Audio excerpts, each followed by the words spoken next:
अस्सलाम वालेकुम दोस्तों, एक और नए वीडियो में मैं आपको खुशामदीद कहता हूं। और आज के इस नए वीडियो में हम सीखेंगे कि हम किस तरह अपने सस्पेंडेड जैज़कैश अकाउंट को एक्टिवेट करने के लिए जस्टिफिकेशन लेटर लिख सकते हैं, सेंडर की तरफ से और रिसीवर की तरफ से।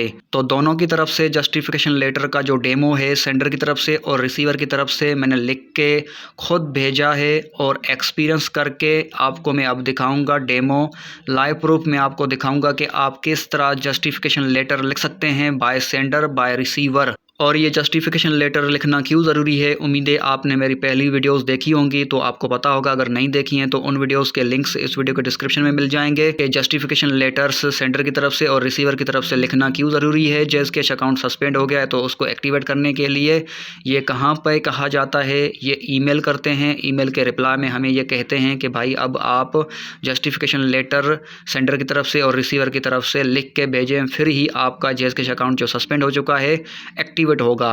तो जस्टिफिकेशन लेटर कैसे लिखना है, तो जैज़कैश वाले थोड़ा बहुत गाइड करते हैं लेकिन मुकम्मल गाइड नहीं करते। तो इस वीडियो में मैं आपको मुकम्मल गाइड करूंगा कि आपने जस्टिफिकेशन लेटर के अंदर क्या क्या लिखना है। ठीक है, लाइव प्रूफ डेमो होगा आपके सामने। तो चलिए शुरू करते हैं। तो सबसे पहले आपने जस्टिफिकेशन लेटर एक खाली कागज़ के ऊपर लिखना है जिसमें लाइनिंग्स वगैरह कुछ भी ना हो, एक ब्लैंक पेपर हो जिस पे कोई भी लाइन या लकीर वगैरह कुछ भी ना हो। ये देखें, ये क्या लिखा हुआ है, TRXID। इसका क्या मतलब है?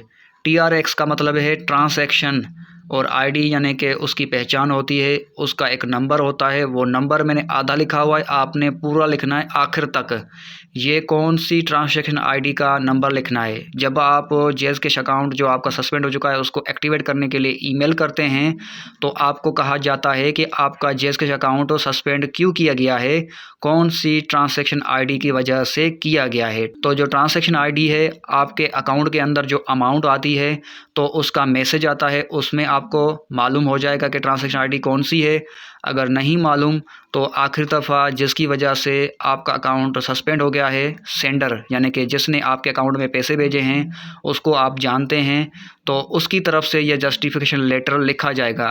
बेशक वो आपके साथ बैठा है, आपका रिश्तेदार है, कोई भी है, या फिर लिख के आपको भेजता है, तो आपने उसको इस वीडियो का लिंक कॉपी करके भेजना है ताकि उसकी रहनुमाई हो कि आपको वो किस तरह जस्टिफिकेशन लेटर लिख के आपको भेजे, उसका फ़ोटो, फिर आप वो ईमेल में आपने भेजना है उसको। ठीक है, तो सबसे पहले आपने मालूम करना है कि वो ट्रांसैक्शन ID कौन सी है, वो अमाउंट कौन सी है, वो कौन से पैसे हैं जो आपके अकाउंट में आए उसके बाद आपका अकाउंट सस्पेंड हो गया। ठीक है, तो वो सेंडर आपको बता देगा। सेंडर अपने अकाउंट के अंदर ट्रांसैक्शन हिस्ट्री में जाएगा तो वहाँ से उसको मालूम हो जाएगा कि ट्रांसैक्शन ID कौन सी है। ठीक है, तो वो आपने यहाँ पर मुकम्मल तौर पे लिखनी है।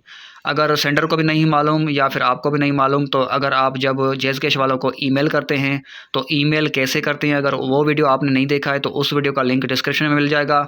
सबसे पहले आपने जैज़कैश वालों को ईमेल करना है। ईमेल के रिप्लाई में आपको कहेंगे कि भाई आपके अकाउंट में ये अमाउंट आई है, इतने पैसे आए हैं।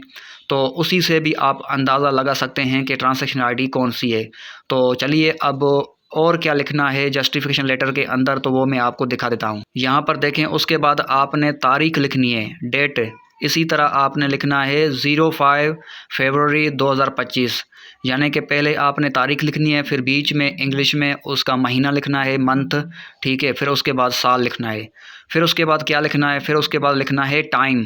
टाइम इसी तरह आपने लिखना है। ठीक है, 24 के हिसाब से, AM PM को छोड़ दें। ठीक है, तो इसी तरह आपने टाइम लिख लिया। ठीक है, आपने घंटे भी लिखने हैं, मिनट भी लिखने हैं और सेकंड्स भी लिखने हैं। उसके बाद आपने जस्टिफिकेशन लेटर के अंदर क्या लिखना है, तो उसके बाद आपने लिखना है अमाउंट।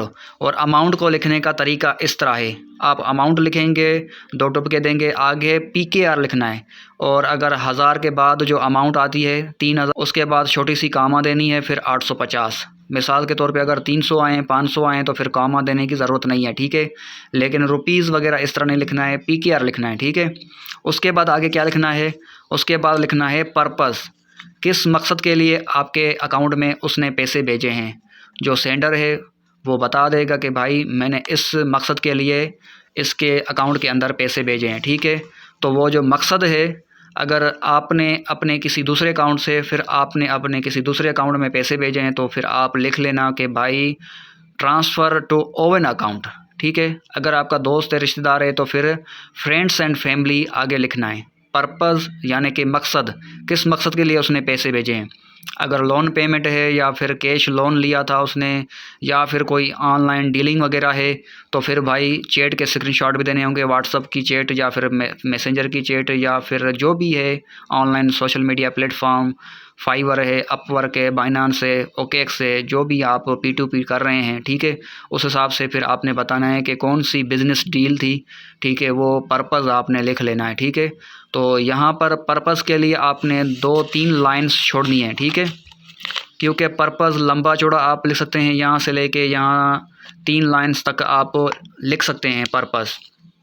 फिर उसके बाद रिलेशन, आपका उसके साथ ताल्लुक़ क्या है, रिश्ता क्या है, ठीक है, दोस्त है, फ्रेंड्स एंड फैमिली लिख लेना है, ठीक है।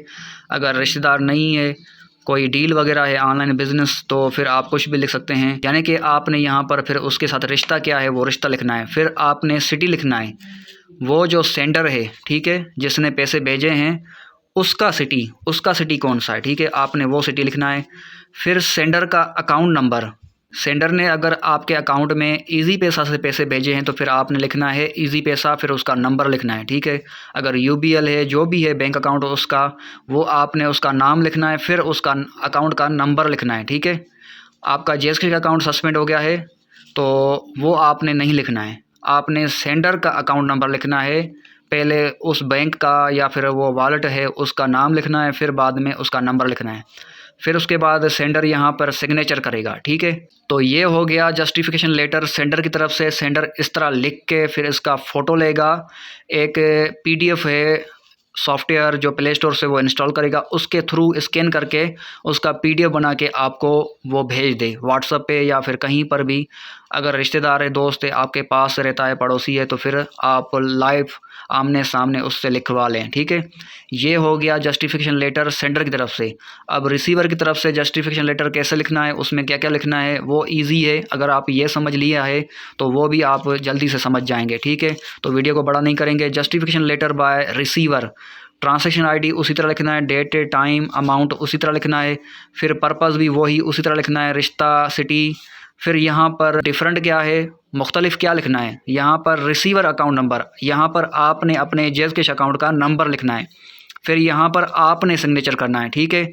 इसमें और उसमें ये फ़र्क है कि यहाँ पर आपने अपना अकाउंट नंबर लिखना है और आपने सिग्नेचर करना है, बाकी चीज़ें वही होंगी, ठीक है। अगर आपको ये वीडियो अच्छा लगा तो वीडियो को लाइक कर लेना है, चैनल को सब्सक्राइब कर लेना है।